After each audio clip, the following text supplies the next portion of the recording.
Good morning friends, welcome to our YouTube channel. मैं हूं आयशी और आज है 10 जून और 10 जून से करंट अफेयर्स के जितने इंपॉर्टेंट क्वेश्चन होंगे आज के हम इस वीडियो में डिस्कस करेंगे। तो बढ़ते हैं हमारे क्वेश्चंस की तरफ। तो जो आज का हमारा पहला क्वेश्चन है वो है, हाल ही में किस देश के प्रतिस्पर्धा रोधी प्राधिकरण ने गूगल पर 26.8 करोड़ डॉलर, करीब मतलब 1950 करोड़ रुपये का जो है जुर्माना लगाया है। तो ये किस देश ने लगाया है? फ्रांस देश ने लगाया है। फ्रांस देश के प्रतिस्पर्धी रोधी प्राधिकरण ने गूगल पर जो है 26.8 करोड़ रुपए डॉलर का जो है जुर्माना लगाया है।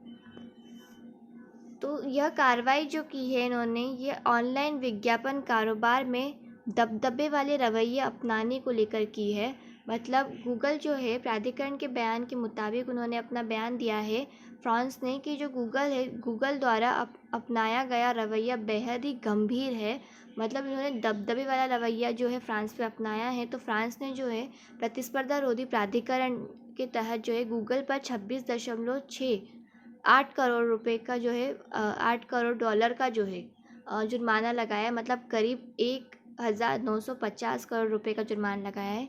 तो यहाँ हम अगर गूगल की बात करें तो इसकी जो फाउंडर है वो थे लैरी पेज और सर्जी ब्रिन, और इसके फाउंडर थे। और उसकी स्थापना जो की गई थी वो थी 4 सितंबर 1998 को की गई है। और इसके जो सीईओ है वो है सुंदर पिचाई, और पेरेंट ऑर्गेनाइजेशन है इसका अल्फ़ाबेट इंक। और हेडक्वार्टर जो है इसका कैलिफोर्निया यूनाइटेड, इसके अमेरिका में कैलिफोर्निया यूनाइटेड स्टेट में है। आज का हमारा सेकंड क्वेश्चन है कि हाल ही में कौन सा देश ओपन स्काईज हथियार नियंत्रण समझौते से बाहर हो गया है? तो इसका सही ऑप्शन है ऑप्शन नंबर सी जो है रूस। इसके पहले जो अमेरिका था वो इस नियंत्रण समझौते से जो था 2020 में जो है अलग हो गया था, जब डोनाल्ड ट्रम्प जो थे वहाँ के प्रधानमंत्री थे। और अब आखिरी जो बचा था वो रूस बचा था। तो रूस ने सोचा मैं अकेले रह के क्या करूँगा, तो वो भी इस नियंत्रण समझौते से बाहर हो गया। तो हाल ही में जो है रूस ने ओपन स्काईज हथियार नियंत्रण समझौते से बाहर होने का फैसला लिया है और फाइनली बाहर हो गया है। तो ओपन स्काई समझौता क्या था? तो ओपन स्काई समझौता जो है ये हथियार नियंत्रण समझौते के तहत सदस्य देशों की निगरानी उड़ानों की अनुमति थी। मतलब अगर सपोज़ अमेरिका और रूस दोनों इस समझौते में शामिल है, तो अमेरिका में जो भी गतिविधियाँ चल रही है तो इसके उन गतिविधियों को जो था उड़ान समझौते के ज़रिए यहाँ रूस के जो विमान थे वो अमेरिका के सीमा में जाके ऊपर देख सकते थे कि अमेरिका कौन कौन सी गतिविधियाँ कर रही है, कुछ गलत चीज़ें तो नहीं कर रही। और अगर अमेरिका चाहे तो वो रूस में अपने विमान भेज के ये देख सकते थे कि रूस वाले कुछ गलत तो नहीं कर रहे। तो ये ऐसा एक समझौता था जिसे ओपन स्काईज हथियार समझौता नियंत्रण समझौता कहा जाता था। तो अमेरिका ने 2020 में इस समझौते से पीछे हटने का फैसला ले लिया था और वो इस समझौते से बाहर हो गया था। जब डोनाल्ड ट्रम्प थे इसके प्रधानमंत्री, उसके बाद इसमें जो था वो रूस बैठा हुआ था। तो इससे पहले रूस ने उम्मीद जताई थी, तो रूस अकेला ही इस समझौते में था। तो उन्होंने उम्मीद जताई थी कि जो व्लादिमीर पुतिन हैं, जो इसके बाद आए हैं, डोनाल्ड ट्रम्प के बाद आए हैं, अमेरिका के राष्ट्रपति जो बाइडन तो इस महीने जेनेवा में होने वाले अपनी बैठक के दौरान इस समझौते पर बातचीत कर सकते हैं, ऐसा रूस की उम्मीद थी। लेकिन बाइडन ने जो कहा कि बाइडन प्रशासन ने रूस को पिछले महीने ही ये सूचित कर दिया, ये इन्फॉर्म किया कि जब हम इस समझौते से ऑलरेडी बाहर हो गए हैं तो दोबारा हम इस समझौते में वापस नहीं आएंगे। अमेरिका जो था 2020 में जो है डोनाल्ड ट्रम्प के कार्यकाल में इस समझौते से जो था बाहर हो गया था। और रूस को उम्मीद थी कि वो वापस इस समझौते में आएगा, लेकिन जो बाइडन का प्रशासन काल है उन्होंने इसमें आने से साफ इनकार कर दिया और ये समझौता कहीं ना कहीं ख़त्म हो गया। क्वेश्चन नंबर थर्ड है आज का कि हाल ही में लापता व्यक्तियों की पहचान के लिए आई फैमिला लॉन्च किया है। तो इसका सही ऑप्शन है ऑप्शन नंबर है इंटरपोल। तो हाल ही में जो लापता हुए व्यक्तियों की जो पहचान करने के लिए इंटरपोल ने जो है आई फैमिला लॉन्च किया है। तो आई फैमिला क्या होगा? तो इंटरपोल ने पारिवारिक डीएनए के माध्यम से लापता व्यक्तियों की पहचान करने और सदस्य देशों में उदासीन मामलों को सुलझाने में पुलिस की मदद करने के लिए आई फैमिलिया नामक एक नया वैश्विक डेटाबेस लॉन्च किया है। मतलब सदस्य है, जैसे परिवार में कोई ए सदस्य है और उसका जो बेटा है वो बी है और उसका ए का जो भाई है वो सी है, ठीक है। तो अगर बी का हमें जानना है, अगर हमें ए के सदस्य की बी का हमें जानना है कि ये इस सदस्य है या नहीं, और उसके ए सदस्य मतलब उसके पिता नहीं है, तो हम उसके चाचा से मतलब जो सी सदस्य है उससे डीएनए से पता कर सकते थे कि सदस्य है वो इस फैमिली का सदस्य है या नहीं। तो इस सदस्य को जानने के लिए मतलब कोई एक व्यक्ति नहीं है और जो व्यक्ति मौजूद है उसके बारे में हमें पता लगाना है कि वो इस फैमिली का सदस्य है या नहीं। तो इंटरपोल ने इसके लिए जो है एक आई फैमिला लॉन्च किया है। मतलब अगर व्यक्ति लापता है फिर भी हम पता लगा सकते हैं कि वो किस फैमिली का व्यक्ति है।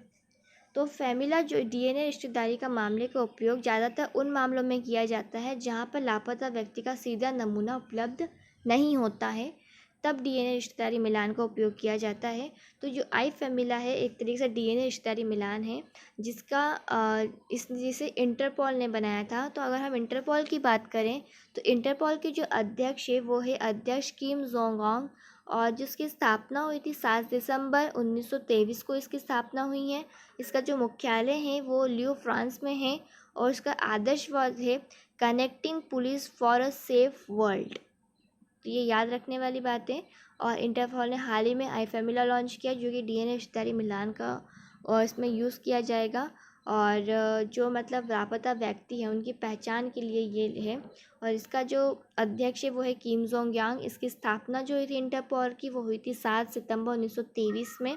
और इसका जो मुख्य है उसका आदर्श वाक्य है वो है connecting police for a safe world. और इसका मुख्यालय जो है फ्रांस के लियो में स्थित है। आज का हमारा 4th क्वेश्चन है कि हाल ही में भारतीय रिजर्व बैंक ने किसे 3 साल की अवधि के लिए बंधन बैंक के एमडी और सीईओ के रूप में नियुक्त कर दिया है। तो इसका सही ऑप्शन है ऑप्शन नंबर डी जो है चंद्रशेखर घोष को विश्व।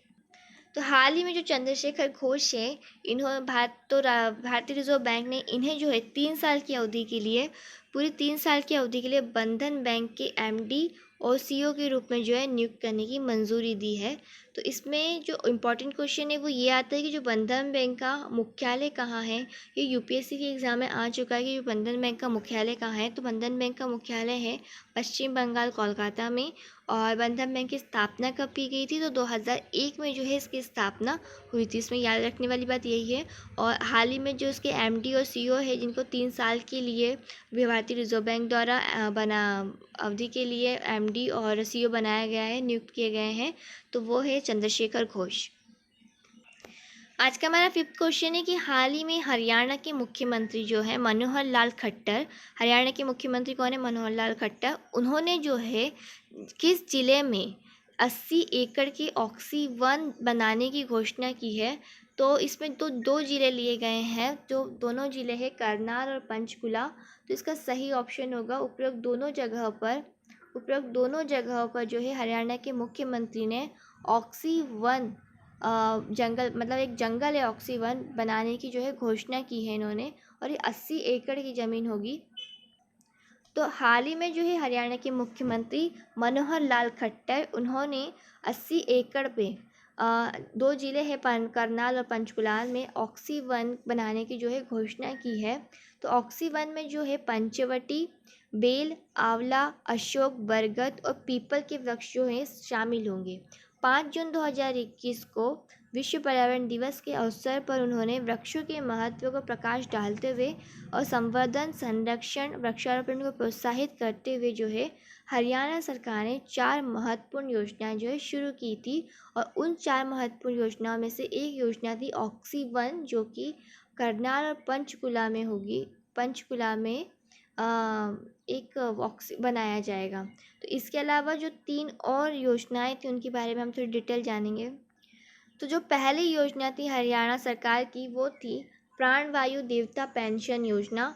तो इस योजना के तहत 75 वर्ष से ऊपर के वृक्षों के रखरखाव के लिए प्राणवायु देवता के नाम पर 2500 रुपये की पेंशन राशि जो है प्रदान की जाएगी। यह पेंशन जो है हर साल वृद्धावस्था सम्मान पेंशन की तर्ज पर बढ़ाई जाएगी। मतलब 25,000 जो है वो बढ़ती जाएगी हर साल पेंशन के तौर पर। फिर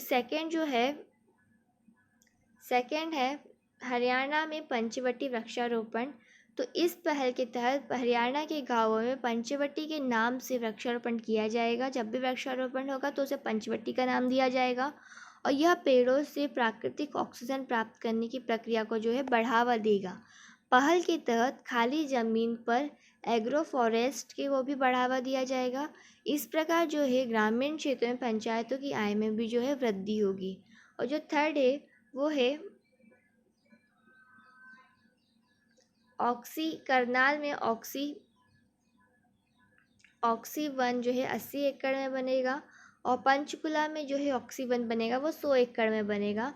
तो मतलब दोनों ही जगहों पे जो है उन्होंने ऑक्सी वन बनाने की मतलब एक जंगल बनाने की घोषणा की है। बस इसमें आपको ध्यान इतना रखना है कि अगर आपसे क्वेश्चन पूछा कि 80 एकड़ में जो बनाने की घोषणा की है तो 80 एकड़ में जो है करनाल में की है, करनाल ज़िले में ऑक्सी वन बनेगा। और अगर 100 एकड़ की बात आती है तो 100 एकड़ में पंचकुला में ऑक्सी वन बनेगा। लेकिन इन दोनों ही जगहों पे जो है ऑक्सी वन मतलब एक जंगल बनाने की जो है इन्होंने घोषणा की है। और ये घोषणा जो थी इन्होंने 5 जून को की थी, विश्व पर्यावरण दिवस के दिन, ताकि वृक्षों को महत्व मतलब प्रकाश डाले कि उनका ज़्यादा से ज़्यादा जो है वृक्षारोपण करें, उनका संरक्षण करें, उनका संवर्धन करें। तो बढ़ते हैं हमारे नेक्स्ट क्वेश्चन की तरफ। आज का हमारा 6th क्वेश्चन है कि हाल ही में भारतीय नौसेना ने अपने बेड़े में स्वदेश निर्मित कितने उन्नत हेलीकॉप्टर जो हल्के हेलीकॉप्टर थे मतलब LHMK-33 जो था शामिल किए हैं। तो इसका सही ऑप्शन है ऑप्शन नंबर बी जो है इसका सही ऑप्शन है। 3 इन्होंने जो है स्वदेशी निर्मित उन्नत हल्के हेलीकॉप्टर को जो है शामिल किया है। तो जो हाल ही में भारत की नौसेना है उन्होंने जो है अपने बेड़े में स्वदेश निर्मित 3 जो हल्के हेलीकॉप्टर है LHMK-3 जो है उन्हें शामिल किया है। तो इन LHMK जो 3 हेलीकॉप्टर का जो निर्माण था वो हिंदुस्तान एरोनॉटिक्स लिमिटेड ने किया है। और ये हेलीकॉप्टर जो होंगे आधुनिक निगरानी राडार और इलेक्ट्रो ऑप्टिकल उपकरणों से लैस है। इनका उपयोग रात में भी खोज और बचाव कार्य तथा गंभीर रूप से बीमारियों और रोगियों को एयरलिफ्ट करने के लिए और कॉन्स्टेबली मिशन के लिए किया जाएगा। मतलब जो ये हल्के हेलीकॉप्टर्स होंगे ये दिन रात जो है नौसेना दिन रात जो है देश की मदद करेंगे। मतलब इनका निर्माण जो है हिंदुस्तानी एरोनॉटिक्स लिमिटेड ने किया है और इसमें जो है कुछ आधुनिक चीज़ें लगी है जैसे कि रडार इलेक्ट्रॉनिक ऑप्टिकल्स लगे हैं जिनकी मदद से जो है रात में भी जो है खोज और बचाव कार्य से गंभीर रूप से बीमार रोगियों को एयरलिफ्ट करने के लिए और कॉन्स्टेबली मिशन के लिए जो है इनका उपयोग किया जाएगा।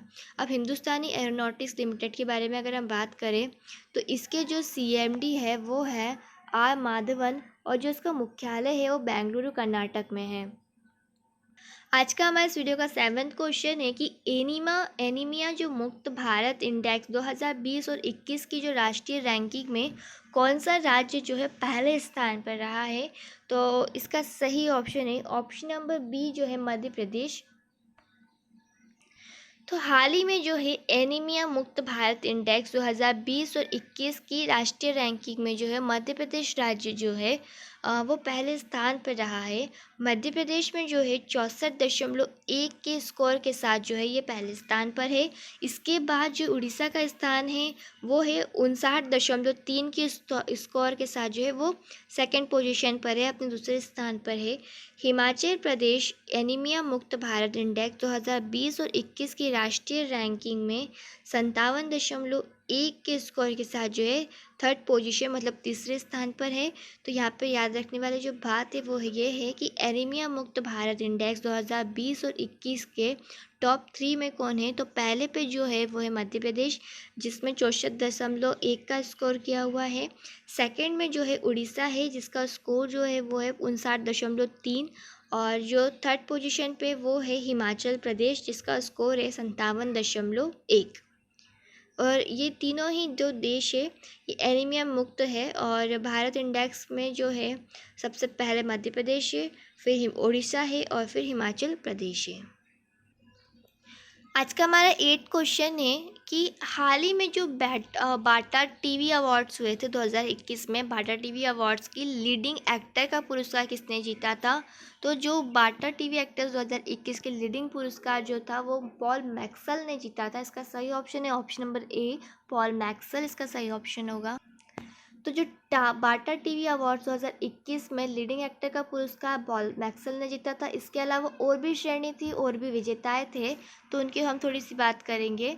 तो इसमें लीडिंग एक्ट्रेस अगर जो थी, इसके पहले ये समारोह जो था जिनमें ये सारे अवार्ड्स दिए गए थे, ये लंदन के टेलीविज़न सेंटर में फिल्माया गया था और रिचर्ड आयोडे जो द्वारा जो है इसे होस्ट किया गया था। मतलब ये जो बाटा टीवी अवार्ड 2021 है, ये लंदन के टेलीविज़न सेंटर पर जो है फिल्माया गया है और रिचर्ड आयोडे जो थे इसके होस्ट थे, इन्होंने इसे होस्ट किया है। इसके अलावा जो और भी पुरस्कार थे, लीडिंग एक्ट्रेस का पुरस्कार जैसे हम मैंने अभी बताया पॉल मैक्सवेल ने जीता था। माइकेलिया कोइल और आई में डिस्ट्रॉय, इसके लिए जो इन्होंने जीता है लीडिंग एक्ट्रेस का पुरस्कार। और लीडिंग एक्टर का जो पुरस्कार जीता था वो पॉल मैक्सवेल ने जीता है और नॉर्मल पीपल के लिए जीता है लीडिंग एक्टर का। और लीडिंग एक्ट्रेस का माइकेला कोयल ने जीता है I am in destroy you. और ड्रामा सीरीज़ का जो पुरस्कार जीता है वो है सेव मी टू, इसके विजेता रहे हैं। बेस्ट कॉमेडी परफॉर्मेंस के लिए जो है चार्ली कपूर और एमी लू वुड ने जीता है। और बेस्ट कॉमेडी सीरीज़ के लिए इनसाइड नंबर 9। और ओरिजिनल म्यूज़िक के लिए जो जीता है हैरी एक्सपोर्ट और रोडकिल। और खेल के लिए जो विजेता रहे हैं वो है England versus West Indies cricket sky sports cricket. तो ये सारे पुरस्कार काफ़ी इंपॉर्टेंट है, इन्हें आप नोट कर लीजिएगा। पढ़ते हैं हमारे नेक्स्ट क्वेश्चन पे जाने से पहले हमें बाफ्टा अवार्ड्स के बारे में थोड़े से पढ़ेंगे, मतलब इसकी हिस्ट्री क्या थी। तो ब्रिटिश टेलीविज़न में उत्कृष्ट कार्य को मान्यता देने के लिए ब्रिटिश अकादमी टेलीविज़न पुरस्कार है, ये प्रतिवर्ष प्रदान किए जाते हैं। जैसे कि हिंदी सिनेमा में भी काफ़ी सारे, मतलब हिंदी जो टेलीविज़न होते हैं इनमें भी काफ़ी सारे अवार्ड होते हैं। तो वैसे ही बाफ्टा अवार्ड्स जो है ब्रिटिश टेलीविज़न में उत्कृष्ट कार्य को मान्यता देने के लिए जो है ब्रिटिश अकादमी टेलीविज़न पुरस्कार है, जो कि प्रतिवर्ष प्रदान किया जाता है। और इसकी जो शुरुआत हुई थी वो 1955 में हुई थी। 1955 से प्रतिवर्ष ये अवार्ड हर दिया जाता है और ये मुख्य रूप से ब्रिटिश कार्यक्रमों को दिया जाता है। जैसे हमारे भी हिंदू कार्यक्रम के लिए काफ़ी सारे टेलीविज़न पे कितने सारे अवार्ड्स फंक्शंस होते हैं, वैसे ही जो ये बाफ्टा अवार्ड्स है ये ब्रिटिश कार्यक्रमों के लिए दिया जाता है। आज का हमारा 9th क्वेश्चन है कि विश्व प्रत्यान दिवस जो है वो कब मनाया जाता है? वर्ल्ड एक्सट्रेशन डे जो है ये 9 जून को मनाया जाता है। इसका सही ऑप्शन है ऑप्शन नंबर सी, जो है विश्व प्रत्यान दिवस मनाया जाता है 9 जून को। जो डेज़ वगैरह होते हैं हर मंथ के, काफ़ी ज़्यादा इम्पॉर्टेंट होते हैं और हम हमारे हर करंट अफेयर्स में जो है इन डेज़ के बारे में पढ़ते हैं। जैसे कल हमने पढ़ा ओशन डे के बारे में और फिर उसके बाद 9 जून को और विश्व प्रत्यान दिवस भी था। तो इसलिए ये जो सारे डेज़ होते हैं काफ़ी इंपॉर्टेंट होते हैं। इसके लिए एक अलग से नोट्स तैयार करके रखिएगा कौन से मंथ में कौन कौन से डेज़ होते हैं।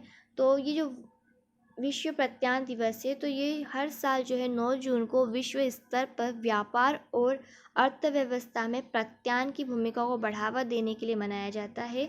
और वार्ड 2021 के लिए इसकी जो थीम रखी गई थी वो थी एजर्टिटेशन supporting the implementation of the sustainable development goals CSDGs, जो है इसे अंतर्राष्ट्रीय प्रत्यान फॉर्म IAF और अंतर्राष्ट्रीय प्रयोगशाला प्रत्यान सहयोग ILAC द्वारा संयुक्त रूप से जो है स्थापित किया गया था विश्व प्रत्यान।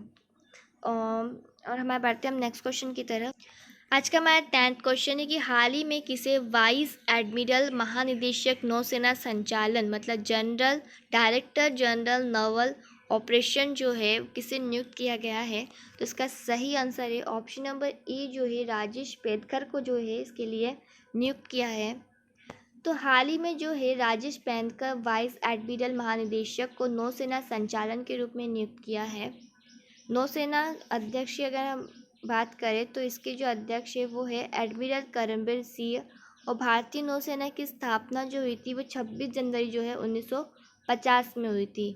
और अभी जो इसके महानिदेशक नियुक्त किए गए हैं नौसेना संचालन की, वो है राजकेश पंतकर, और इसके जो अध्यक्ष है एडमिरल करमबीर सिंह है। और नौसेना की जो स्थापना हुई थी 26 जनवरी 1950 में हुई। आज का हमारा इस वीडियो का लास्ट क्वेश्चन है, क्वेश्चन नंबर 11 है आज का, कि the times 50 most desirable woman 2020 सूची में किसे पहला स्थान दिया गया है, हासिल किया है। तो इसका सही आंसर है ऑप्शन नंबर ए, रिया चक्रवर्ती। हाल ही में काफ़ी ज़्यादा चर्चा में रही है ये एक्ट्रेस, और इन्हें जो है डिज़ायरेबल वुमन 2020 सूची में जो है पहला स्थान दिया गया है। क्यों दिया गया है ये तो हम नहीं जानते, लेकिन इन्हें चूज़ किया गया है इसके। तो the times 50 most desirable woman 2020 सूची में जो है रिया चक्रवर्ती पहले स्थान पर है। द टाइम्स 50 मोस्ट डिज़ायरेबल में जो है 2020 में जो थे 40 से कम उम्र की महिलाओं को जो है शामिल किया गया है। और मिस यूनिवर्स 2020 जो है तीसरी रनरअप रही है एडलाइन कैस्टलिनो, और इन्हें सूची में दूसरा स्थान लिया है अभिनेत्री दिशा पटानी, और कियारा आडवाणी और दीपिका पादुकोण क्रमशः तीसरे, चौथे और 5वें स्थान पर रही है। मतलब पहले स्थान पर जो थी वो है रिया चक्रवर्ती, इसके अलावा मिस यूनिवर्स भी रही है रनर अप एडलाइन कैस्टलिनो, और अभिनेत्री दिशा पटानी ने भी इसमें भाग लिया था। कियारा आडवाणी, दीपिका पादुकोण भी क्रमशः तीसरे और चौथे और 5वें स्थान पर रही है। पहले स्थान पर रिया चक्रवर्ती रही है। और ये जो पुरस्कार था ये डिज़ायरेबल वुमन 2020 की एक सूची है, उसमें यह the times of 15 most desirable woman है इसमें शामिल। तो अगर हमारी वीडियो आज यहाँ ख़त्म होती है करंट अफेयर्स के क्वेश्चंस, तो अगर आपको हमारी वीडियो अच्छी लगे तो प्लीज़ वीडियो को लाइक कीजिए, चैनल को सब्सक्राइब कीजिए और वीडियो को शेयर कीजिए। और अगर इसका आपका फ्री PDF चाहिए तो आप हमारे टेलीग्राम ग्रुप से जो है जुड़ सकते हैं। तो thank you, have a nice day.